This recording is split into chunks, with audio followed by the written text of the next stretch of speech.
لیکن پاکستان کو عدم استحکام سے دوچار کرنا ان کی ضرورت ہی نہیں ہے، تو آپ لوگوں کو بیوقوف نہ بنائیں۔ یہ سب کچھ ہمارے سامنے ہے۔ یہ آئی ایم ایف کو خط لکھا گیا، پہلے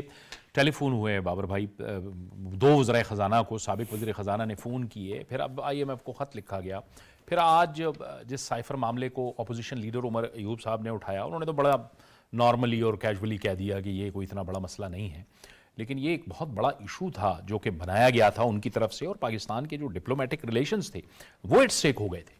اچھا جاوید صاحب، یہ دیکھیں جس طرح ڈاکٹر صاحب نے بھی بات کی، فاروق صاحب نے بھی بات کی، بات دیکھیں جو لابیسٹ ہوتے ہیں وہ تو لابنگ کرتے ہیں، آپ کو پتہ، آپ خود امریکہ میں گئے ہیں، لابیسٹ سے ملے بھی ہیں، یہ وہ دیکھیں جو وہاں کے لابیسٹ ہیں آپ کو پتہ ہے بہت کم، میں کہوں گا کہ ایسے نہیں ہو سکتے، لیکن وہاں پہ تو پیسہ جس کو آپ زیادہ دے دیں پیسہ، ان کا تو کوئی موقف کی بات نہیں ہوتی کہ وہ کوئی پرنسپل سٹینڈز کے اوپر آپ کی لابنگ کریں گے، نہیں، جو پیسہ اگر آپ $1 ملین دیتے ہیں تو جو آپ بات کرنا چاہیں گے آپ کروا لیں گے، اگر میں 2 ملین دیتا ہوں تو وہی لابیسٹ میرے لیے بات کر دیں گے گھما پھرا کے، تو اس لیے وہاں پہ جو لابیسٹ تھے انہوں نے بات ٹھیک کی ہے کہ پہلے تو اس کا امپیکٹ جو ہے وہ اس لیول پہ نہیں ہوتا، اس لیول پہ نہیں آیا، کیونکہ جب آپ پیسے جو ہے نا وہ تو روز ڈیمانڈ کرتے ہیں، جب آپ پیسے کم کر دیتے ہیں تو لابیسٹ بھی اسی طرح آگے جا کے کام کرنا شروع کر دیتے ہیں، کیونکہ آپ نے دیکھا کہ وہاں پہ الیکشن کے لیے بھی تو چندہ اکٹھا کیا جاتا ہے، اور باقی یہاں تک بات رہی آئی ایم ایف کو خط لکھنے کی، یہ بالکل نہیں کرنا چاہیے تھا، اس لیے نہیں کرنا چاہیے تھا کہ آئی ایم ایف کا معاملہ پاکستان کی سٹیٹ کے ساتھ تھا، آپ کے ساتھ نہیں تھا، حکومت کے ساتھ نہیں تھا، شہباز شریف کے ساتھ نہیں جڑا تھا، شہباز شریف کی جگہ آج کوئی XYZ بھی ہوتا تو وہ پرائم منسٹر پاکستان کا ہوتا، وہ تو پاکستان کو چلانے کے لیے آگے کرتا، ہاں جی بالکل، تو اس لیے اگر عمران خان صاحب کے جو اقدامات ہیں، عمران خان صاحب جو اقدامات کر رہے ہیں وہ ان کو یہ لگتا ہے کہ جو میں کرتا ہوں بالکل ٹھیک کرتے ہیں، عمران خان صاحب کو یہ سوچنا چاہیے کہ اگر آج 9 مئی نہ ہوا ہوتا تو آج شہباز شریف کی جگہ آپ بھی ہو سکتے تھے، کیونکہ آپ کی پاپولیرٹی تھی، اس میں کوئی شک نہیں ہے، کیونکہ جو چیز ہے وہ تو حقیقت ہے، لیکن عمران خان صاحب نے ایسا کیوں کیا، آئی ایم ایف کو لیٹر کیوں لکھا؟ دوسری یہ بات تھی کہ اتنی ایکسیس دینے کی کیا ضرورت تھی کہ جی یہ تمام جتنے بھی لوگ ہیں جو 9 مئی کے واقعات میں ملوث تھے ان کو الیکشن لڑنے کی اجازت نہیں ہونی چاہیے تھی، یہ بھی ایک کانسپریسی ہے، اس کے اوپر بھی بات ہونی چاہیے، اور دوسری جو ہم انٹرنیشنل بات کرتے ہیں تو وہ یہ سمجھتے ہیں کہ جو پی ٹی آئی کا سپورٹر ہے جس کو سنی اتحاد کی ہم بات کرتے ہیں، جو وہ یہ سمجھتا ہے کہ اس وقت جو پاپولیرٹی ہے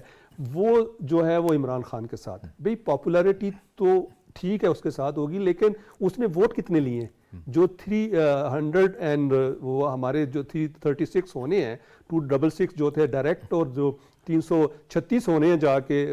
خواتین کی، اور جو دوسری نشستیں ہیں جس میں اقلیتی نشستیں ہیں، 201 تو وہ لے گئے ہیں، تو آپ کے حصے میں تو 92 آئے ہیں، اگر آپ کو وہ 30 سیٹیں اور بھی مل جائیں پھر بھی تو آپ 130 پہ ہیں نا، صحیح، تو آپ کے تو پھر بھی وہ نہیں ہے، ان کے آپ تو 169 چاہیے نا جیتنے کے لیے، آپ 40 پھر بھی پیچھے ہیں، تو وہ کہاں سے لائیں گے؟ تو اس لیے اب یہ ان چیزوں کو سوچنا ہوگا، اور دوسرا جو ہے اب ان چیزوں سے آگے نکلنے کی کوشش کرنی، جس طرح آج شہباز شریف نے بات کی ہے، عمران خان کو بھی جیل سے ایک پیغام دینا چاہیے، اور عمران خان کو یہ پیغام دینا چاہیے کہ جو کچھ ہوا ٹھیک ہے، ہم 9 مئی کی بھی مذمت کرتے ہیں، ہم نے آئی ایم ایف کو جو لیٹر لکھا اس کی بھی مذمت کرتے ہیں، اور پھر حکومت کو بھی ایسا کرنا چاہیے کہ اگر عمران خان کے ساتھ زیادتی ہوئی ہے تو ان کو بھی یہ کہنا چاہیے کہ ہم اس کے لیے جوڈیشل کمیشن بنا دیتے ہیں یا چیزیں کر دیتے ہیں، اور دوسرا اگر ہم عدالتوں کی بات کر رہے ہیں تو عدالتوں سے تو پی ٹی آئی کو ریلیف مل رہا ہے، پھر تو عدالتیں جو ہیں وہ تو حکومت کے انڈر نہیں ہیں، اور جو اس طرح کے واقعات ہوتے ہیں یا چیزیں ہوتی ہیں تو اس کو تو عدالتوں نے دیکھنا نا، اور دوسرا یہاں تک بات ہم کرتے ہیں کہ جی چائنا کی اور امریکہ کی، دیکھیں کوئی بھی حکمران ہو اس کو ان دونوں کے ساتھ چلنا پڑتا ہے، چائنا ہمارا ہمسایہ ملک ہے، ہماری اس کے ساتھ بارڈر لگتی ہے، کوئی ہمارے اوپر کرائسس آتا ہے تو واحد ایک چائنا ہے جو ہمارے ساتھ سٹینڈ کرتا ہے، تو یہ تو ایسی کوئی بات نہیں ہے کہ جی یہ چائنا کی یہ چیزیں ہو جائیں گی، یا اگر وہ انویسٹمنٹ کر رہے ہیں تو اس کا مطلب یہ تو نہیں ہے کہ ایک زمین آپ کے نام ہے جاوید صاحب، اگر میں اس پہ انویسٹمنٹ کروں، پلازا بنا لوں تو وہ میرے نام ہو جائے گی، انویسٹمنٹ میری ہوگی لیکن نام تو آپ کی ہوگی، اور دوسری جہاں تک امریکنز کی بات ہے، آپ امریکنز کے بغیر دنیا میں آگے سروائیو نہیں کر سکتے، دیکھیں جتنے فائنینشیل انسٹیٹیوشنز ہیں ان کے جو ہیڈ ہیں یا ان کے جو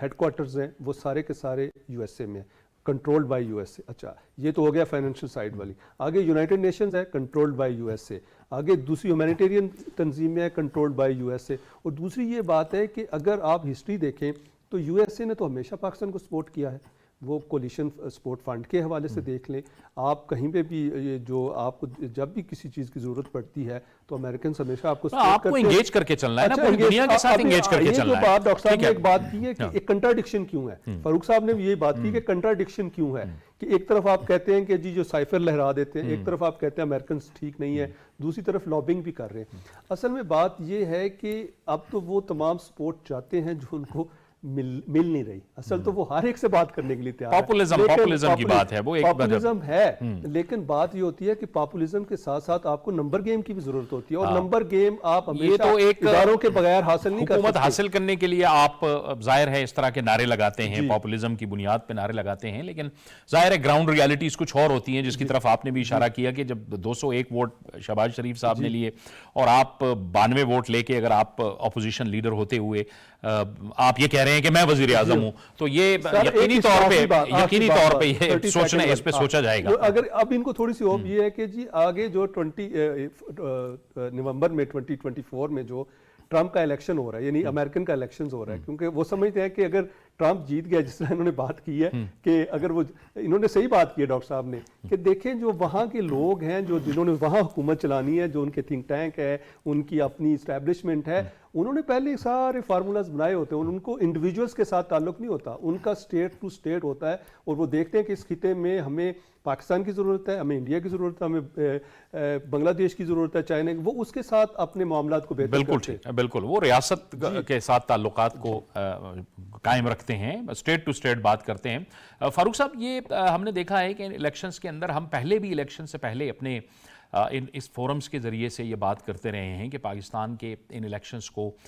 فیک نیوز اور ڈس انفارمیشن کا بڑا سامنا رہے گا, اور وہ ہم نے دیکھا کہ جس طرح سے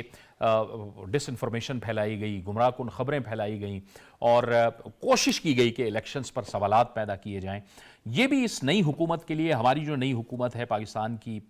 نئی حکومت ہے, یہ اس کے لیے ایک بہت بڑا چیلنج ہوگا, کیونکہ ہم دیکھتے ہیں کہ یہ ایک خاص سیاسی جماعت کے جو لوگ ہیں وہ پوری دنیا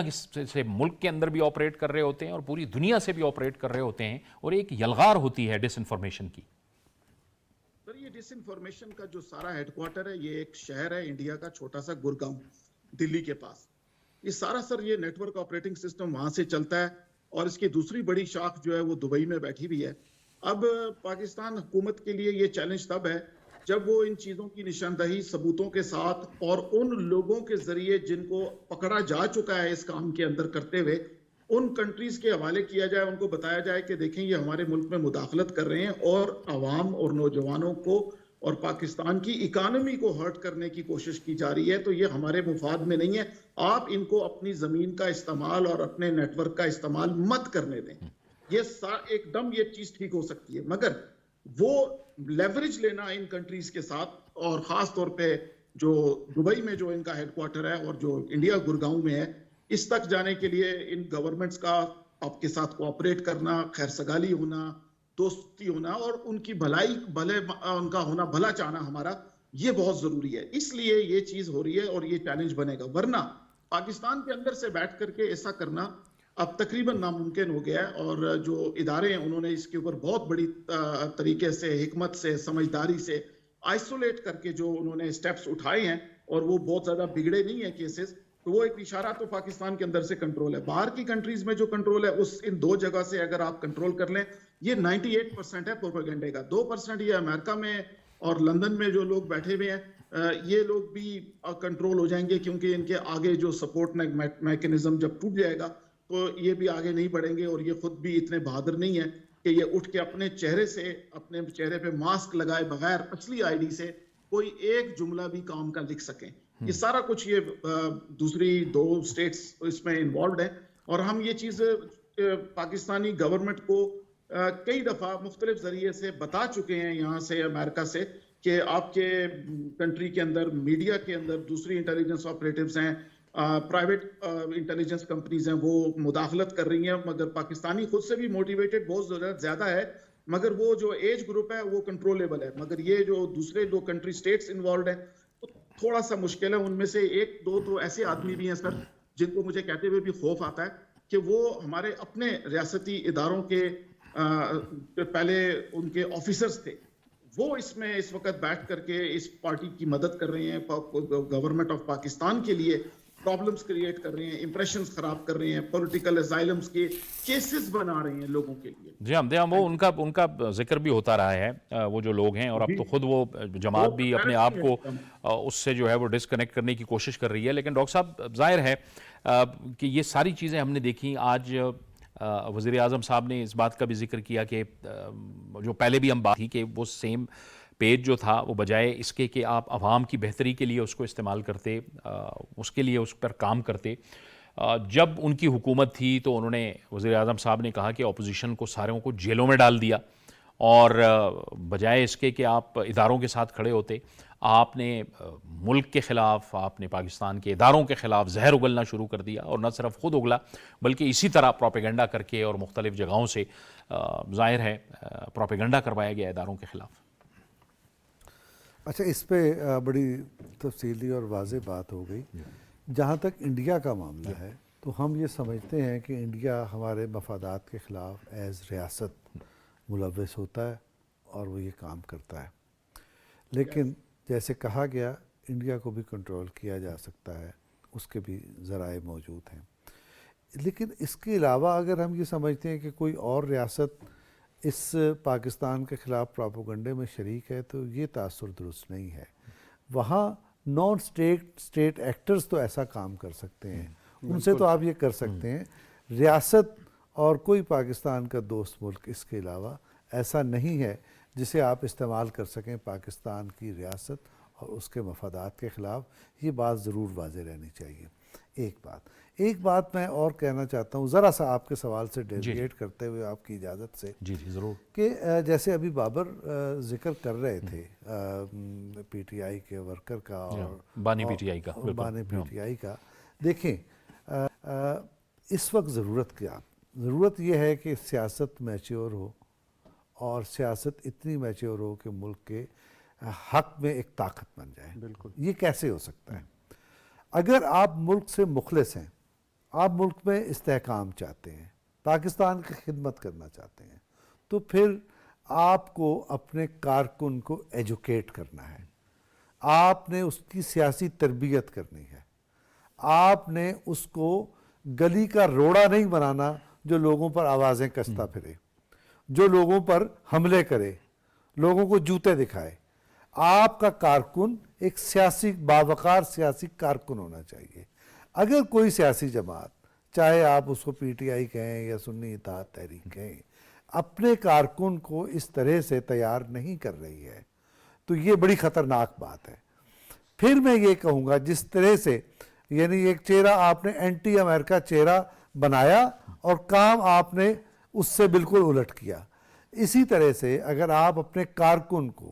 گلی کا روڑا بنا رہے ہیں، گالی گلوچ کرنے والا بنا رہے ہیں، لوگوں کی ماں بہن کرنے والا بنا رہے ہیں، تو یہ اس کا مطلب یہ ہے کہ آپ کے مقاصد جو ہیں یہ بڑے خطرناک ہیں. آپ پاکستان کی سیاست کو میچور نہیں کرنا چاہتے. آپ پاکستان کی سیاست میں کچھ ایسا ایلیمنٹ شامل کرنا چاہتے ہیں جو عدم استحکام پیدا کر کے کوئی ایسی باہم سر پھٹول کی طرف لے کے جائے. تو یہ بڑی ضروری بات ہے. یہ سب سے پہلے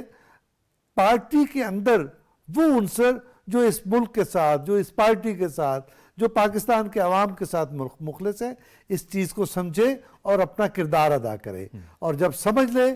تو دوسروں کو سمجھانے کی کوشش کرے. اور اگر دوسرے نہیں سمجھتے ہیں تو پھر ایسی صورت میں وہ ان کے خلاف بغاوت کرے، انہیں آئسولیٹ کرے. اور کوئی بھی پاکستان کی سیاسی پارٹی پاکستان کے لیے ہونی چاہیے، پاکستان کو نقصان پہنچانے کے لیے نہیں ہونی چاہیے. نہیں، لیکن بات وہی ہے کہ آپ اپنے کردار کو سمجھے نا. ظاہر ہے حکومت جمہوریت کے لیے، جو ہم پہلے بھی شروع میں بات کرتے رہے ہیں بابر صاحب، کہ جمہوریت کے لیے حکومت جتنی اہم ہے اتنی ہی اپوزیشن بھی بہت اہم ہے. اپوزیشن کو بھی مثبت کردار ادا کرنا ہوگا. آپ سسٹم کے اندر رہیں، ریاست کے اندر رہتے ہوئے، ریاست کے آئین اور قانون کے اندر رہتے ہوئے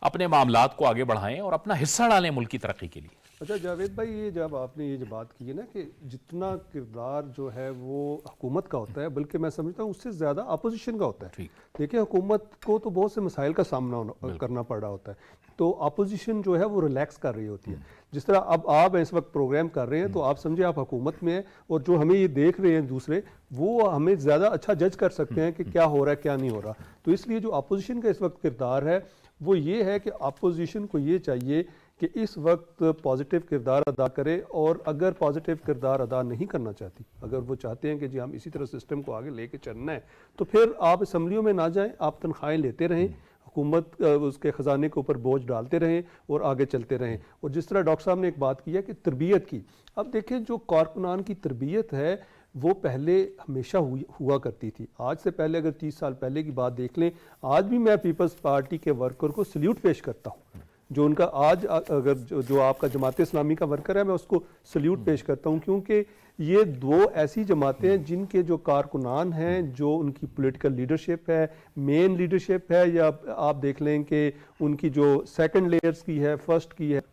وہ آج بھی آپ کے کارکنان کا اور دوسرے کا جو مینڈیٹ ہے اس کا احترام کرتے ہیں. لیکن پہلی دفعہ ایسا ہوا ہے، پہلے یہ ایسا نہیں تھا. یہ آپ دیکھ لیں گے 2013 کے بعد ہوا ہے، جب 18 کے بعد یہ تمام چیزیں چلیں، تو اس کے بعد آج آپ دیکھ لیں کہ آپ کسی کے سامنے اگر آپ کسی کو کوئی نوٹیفیکیشن بھی بھیجتے ہیں تو آپ کو وہ ایسا کہنا شروع کر دیتے ہیں کہ جی یہ تو اللیگل ہے، یہ غلط ہے. بھئی آپ لاجک سے تو بات کریں. آج پولیٹیکل لیڈرشپ کی کمی کیوں ہے؟ ایک تو کمی کی وجوہات یہ ہیں کہ جو اس وقت سوشل میڈیا ہے، الیکٹرانک میڈیا ہے، اسی طرح پرنٹ میڈیا ہے، اور جو جس طرح انہوں نے فاروق صاحب نے بات کی ہے کہ بہت سی چیزیں باہر سے کنٹرولڈ ہوتی ہیں. اب اس کے ذریعے ایک فیک نیوز کا ایک ایسا سسٹم بنا دیا گیا ہے کہ مجھے تو یہ سمجھ نہیں آتی کہ جو بڑے باشعور لوگ ہیں وہ بھی اس کے اوپر اعتبار کر لیتے ہیں، شکار ہو جاتے ہیں، تو شکار ہو جاتے ہیں. تو آج ضرورت کس چیز کی ہے؟ ضرورت اس چیز کی ہے کہ آپ اپنے جتنے بھی سیاسی اختلافات ہیں وہ ہو سکتے ہیں. دیکھیں اختلافات تو آپ کے خاندان میں بھی ہو سکتے ہیں، آپ کے گھر میں بھی ہو سکتے ہیں، اختلافات تو آپ کی اپنی فیملی سے بھی ہو سکتے ہیں. تو اس کا مطلب یہ نہیں ہوتا کہ ان اختلافات کو آپ گھر کے باہر جا کے ڈسکس کرتے ہیں، بلکہ ہونا تو یہ چاہیے کہ تمام پولیٹیکل فورسز کو، ان کو جو اعتراضات ہیں، یہ سمجھتے ہیں کہ ہمارے قرآن کے خلاف باتیں ہوئی ہیں، پرچے ہوئے ہیں، غلط باتیں ہوئی ہیں، آپ آئیں، لے کر آئیں ان کو، آپ کورٹس میں لے کر جائیں یا آپ اسمبلی فورم پر رکھیں، ایک ٹی او آرز بنا لیں، کمیشن بنا لیں، جو بھی وہ فیصلہ کرے ٹھیک ہو. لیکن بات یہ ہے کہ جب آپ کے کارکنان کے خلاف اگر ثبوت ہیں اور تو پھر آپ کی جو لیڈرشپ ہے اس کو کارروائی بھی کرنی چاہیے. کیونکہ پہلی دفعہ پاکستان کی ہسٹری میں یہ ہوا ہے کہ اس طرح کے اقدامات کیے گئے، اس سے پہلے کبھی اس طرح کے اقدامات نہیں ہوئے. بہت سی پولیٹیکل لیڈرشپ کو تو آپ کو پتہ مارشل لا لگا کے نکال دیا گیا، لیکن وہ مارشل لا والی بھی لیڈرشپ نے آج تک اس ایکسٹریم پہ نہیں گئے کہ انہوں نے کہا ہو کہ ہم اسٹیٹ کے خلاف بات کریں. اور ابھی جو بھی اور اسٹیٹ کو بھی ایک آپ یہ جان لینا چاہیے کہ جو انڈیویجول ہے یا جتھے ہیں یا پارٹی ہے جو اسٹیٹ کے خلاف کام کرتی ہے، اس کے اوپر سخت سے سخت ایکشن لینا چاہیے، بلکہ ایک سبق سکھانا چاہیے تاکہ آئندہ 200 300 400 جتنے سال یہ دنیا ہے پاکستان قائم رہے اور اس کی طرف کوئی آنکھ اٹھا کر بھی نہ دیکھ سکے. آج ہم جب بات کرتے ہیں کہ جی پاکستان کو بہت سے تھریٹ ہیں، مجھے تو لگتا ہے کہ ایکسٹرنل تھریٹس تو آپ نے بڑے کاؤنٹر کیے ہوئے ہیں. ابھی ایک حالیہ واقعہ ہوا، آپ نے کیسے 24 آورز میں اس کا جواب دے دیا، دنیا کو بتا دیا کہ ہم ساورن سٹیٹ ہے. لیکن جب آپ کو انٹرنل تھریٹس ہوتے ہیں، جب اپنوں سے تھریٹ ہوتے ہیں تو اس کو کاؤنٹر کرنا مشکل ہوتا ہے. تو اس لیے اسٹیٹ کو اب سخت پالیسی اپنانی چاہیے، وہ کوئی بھی جماعت ہو. میں یہ نہیں کہتا، کیونکہ ہم ایز اے انڈیویجول بات کر رہے ہیں، بیلنسڈ بات کر رہے ہیں، ہم نیوٹرل بات کر رہے ہیں، ہم کوئی کسی پارٹی کے ساتھ نہیں ہے. لیکن جو بھی پارٹی ہو جو پاکستان کے لیے اچھا کرتی ہے آپ اس کو سپورٹ کریں، جو پاکستان کی ساورینٹی کو یا اس کو کوشش کرتی ہے نقصان پہنچانے کی، ان کے خلاف بالکل بلا تمیز جو ہے وہ کارروائی ہونی چاہیے. اور ایسی کارروائی ہونی چاہیے کہ تمام لوگوں کو پتہ چل جائے کہ جو بھی کرے گا یہ زیرو ٹالرنس ہے، یہاں پہ ریڈ لائن ہے، اور جو ریڈ لائن کراس کرے گا آئندہ کے بعد وہ نہ پاکستان کا شہری ہوگا، نہ اس کو رائٹ ہے کہ وہ زندگی بھی جی سکے. تو اس لیے اس طرح کے فیصلے کرنے کی ضرورت ہے. ایک جملہ صرف یہ کہنا چاہیے، جیسے بابر کہہ رہے ہیں نا، یہ بڑی ضروری بات ہے، بڑی اہم بات ہے. اور یہ جو سیاسی کارکن ہے جیسے میں نے عرض کیا کہ ملک کی خدمت کے لیے آپ اس کو ملک کا باغی نہ بنائیں. اگر آپ اس کو ملک کا باغی بنا رہے ہیں، ریاست کا باغی بنا رہے ہیں، تو یہ بڑی خطرناک بات ہے. سیاسی جماعت کی ذمہ داری یہ ہے کہ وطن کے وفادار تخلیق کرے، پیدا کرے. یہ کام پاکستان کی تاریخ میں پہلی بار الٹ ہو رہا ہے کہ آپ باغی پیدا کر رہے ہیں. بالکل ٹھیک ہے. اور فاروق صاحب، ظاہر ہے یہ آج نیشنل ایکشن پلان کا بھی ذکر ہوا، لیکن ہم دیکھتے ہیں کہ پاکستان ظاہر ہے اوور دا ایئرز مختلف مسائل کا شکار بھی رہا، لیکن بڑے بڑے چیلنجز آئے. پاکستان کی میچور سیاسی جماعتوں نے بیٹھ کے بات بھی کی. ہم نے دیکھا کہ ایک میثاق جمہوریت ہوا، پھر ہم نے دیکھا کہ ایک سانحہ اے پی ایس ہوا. اس کے باوجود جب ہم دیکھ رہے تھے کہ بڑی پولرائزیشن تھی، لیکن اس وقت کے ظاہر ہے میاں صاحب نے، میاں نواز شریف صاحب نے تمام سیاسی جماعتوں کو پشاور کے ہی گورنر ہاؤس میں بٹھایا اور نیشنل ایکشن پلان ہوا. بڑے بڑے مسائل کا حل تمام سیاسی جماعتیں، ہم تو حسن ظن رکھتے ہیں کہ ان میں یہ کیپیسٹی ہے، اہلیت ہے کہ جب یہ مل بیٹھیں تو مسائل حل ہو سکتے ہیں. صرف ایک اپنا ایک مثبت رجحان پیدا کرنا ہے، ایک پازیٹیو ایٹیچیوڈ پیدا کرنا ہے. سر یہ بڑی امپورٹنٹ بات ہے، اور جتنے دونوں محترم ہمارے بزرگ مہمانوں نے جتنی بھی بات کی، میں بہت امپریس ہوا اس سے، کیونکہ یہ نیشن بلڈنگ کی بات ہے. اور یہی بات ہم سے اس سارے ہنگامے میں، سیاسی بلاسفیمی میں، پولیٹیکل بلاسفیمی میں، سیاسی گستاخی کے ماحول میں ہم سے نیشن بلڈنگ کا جو زیان ہوا ہے وہ ہمارے ٹریلینز آف ڈالرز کا نقصان ہے، کیونکہ نسلوں کا سودا ہوتا ہے. مگر ایک دو جملے میں اس میں کہنا چاہتا ہوں،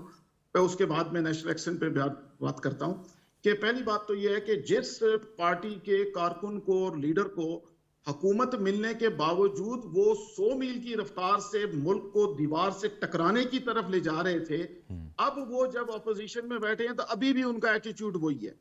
تو لہٰذا اس کا مطلب یہ ہے کہ ہم ان سے کسی بھی قسم کی کوئی نیکی کی امید نہیں رکھیں گے. البتہ ایسا ہونا چاہیے کہ کوئی تربیتی نظام ہم اپنے اختیار سے بنا کر ان کو دیا جائے کہ اس کے اندر فٹ آتے ہو تو آگے آؤ گے، ورنہ یہ سیاسی گستاخی کا جو ماحول ہے سر، یہ کسی کا فائدہ نہیں. نمبر دو، دوسری بات ہے، ایک ریفرنس میں لینا چاہتا ہوں تاریخی حوالے سے. ہم نے اپنے بزرگوں سے سنا ہے، علماء اکرام بہتر جانتے ہیں، اور ریلیجس ریفرنس میں دینا نہیں چاہتا، مگر حضرت سیدنا عمر رضی اللہ تعالی خلیفہ روئے زمین فرماتے تھے کہ برائی مٹانے کا ایک ذریعہ اس کا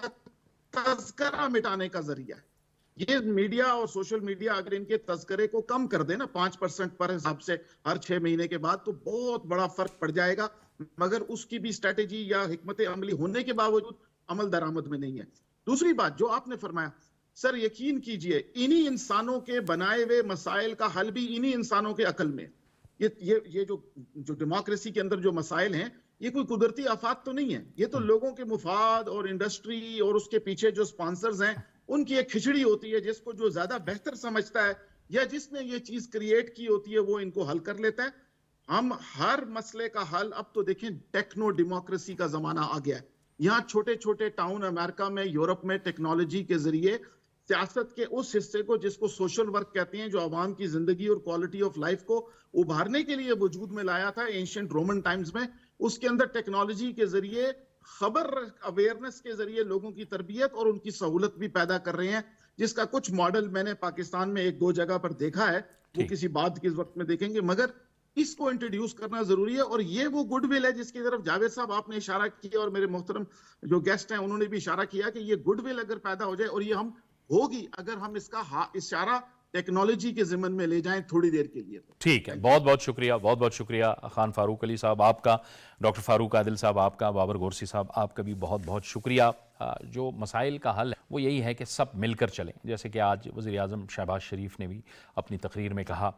کہ میثاق مفاہمت کی انہوں نے بات کی، اور تمام جو سیاسی قوتیں ہیں ان کو مل بیٹھ کر عوامی اصلاح کے ایجنڈے پہ بات کرنا ہوگی. یہی